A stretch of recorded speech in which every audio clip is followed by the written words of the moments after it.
വൻ ലഹരിവേട്ട. ഗോഡൌണുകളിൽ സൂക്ഷിച്ചിരുന്ന 1500 കിലോയോളം നിരോധിത പുകയില ഉൽപ്പന്നങ്ങളാണ് എക്സൈസ് പിടികൂടിയത്. മലയാളി ഉൾപ്പെടെ 4 പേരെ പോലീസ് അറസ്റ്റ് ചെയ്തു.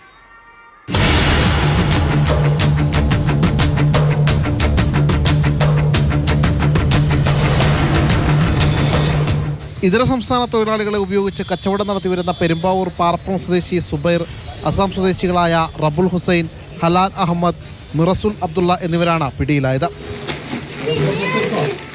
സ്കൂൾ തുറക്കുന്നതിന് മുന്നോടിയായി പെരുമ്പാവൂരിൻ്റെ വിവിധ പ്രദേശങ്ങളിൽ എക്സൈസ് സംഘം നടത്തിയ പരിശോധനയിൽ പെരുമ്പാവൂർ സൗത്ത് വല്ലം, പാറപ്പുറം എന്നിവിടങ്ങളിലെ ഗോഡൌണുകളിൽ നിന്ന് നിരോധിത പുകയില ഉൽപ്പന്നങ്ങൾ പിടിച്ചെടുത്തു.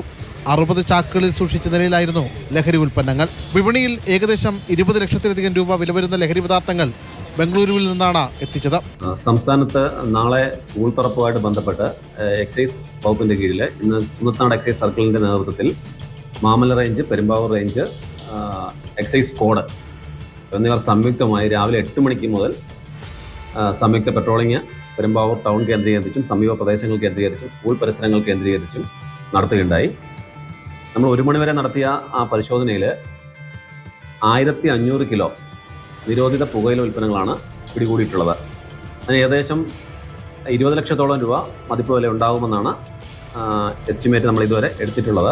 ട്രെയിൻ മാർഗം ആലുവയിൽ എത്തിക്കുന്ന ലഹരി വസ്തുക്കൾ മലയാളികളായ ഓട്ടോറിക്ഷക്കാരുടെ സഹായത്തോടെയാണ് ഗോഡൌണിലേക്ക് മാറ്റുന്നത്. തുടർന്നാണ് ചെറുപൊതികളാക്കി വിൽപ്പന നടത്തുക. സൗത്ത് വല്ലത്തു നിന്നും പാറപ്പുറം എന്നീ ഭാഗങ്ങളിലുള്ള 2 ഗോഡൌണുകളിൽ നിന്നാണ് നമ്മൾ ഇത്രയും ക്വാണ്ടിറ്റി പിടികൂടിയത്. ഒരേ സമയമായിരുന്നു ഇത് പിടികൂടിയത്. ഇത് റെയിൽവേ സ്റ്റേഷനിൽ നിന്നും മലയാളികളായ ചില ഓട്ടോ ഡ്രൈവർ വഴിയാണ് ഈ ഗോഡൌണിലേക്ക് എത്തുന്നതും ഇത് റീറ്റെയിൽ ഷോപ്പുകളിലേക്ക് പോകുന്നതും എന്ന വിവരം നമുക്ക് ലഭിച്ചിട്ടുണ്ട്. അത് കേന്ദ്രീകരിച്ച് നമ്മൾ അന്വേഷണം ആരംഭിച്ചിട്ടുണ്ട്. ഈ ഓട്ടോ ഡ്രൈവർമാരെ കണ്ടെത്തി നടപടി സ്വീകരിക്കുന്നതിനുള്ള വഴികളും തേടുന്നുണ്ട്. കുന്നത്തനാട് എക്സൈസ് സർക്കിൾ ഓഫീസിന്റെ നേതൃത്വത്തിൽ പെരുമ്പാവൂർ, മാമല എക്സൈസ് റേഞ്ചുകളിലെ ഉദ്യോഗസ്ഥരാണ് പരിശോധന നടത്തിയത്.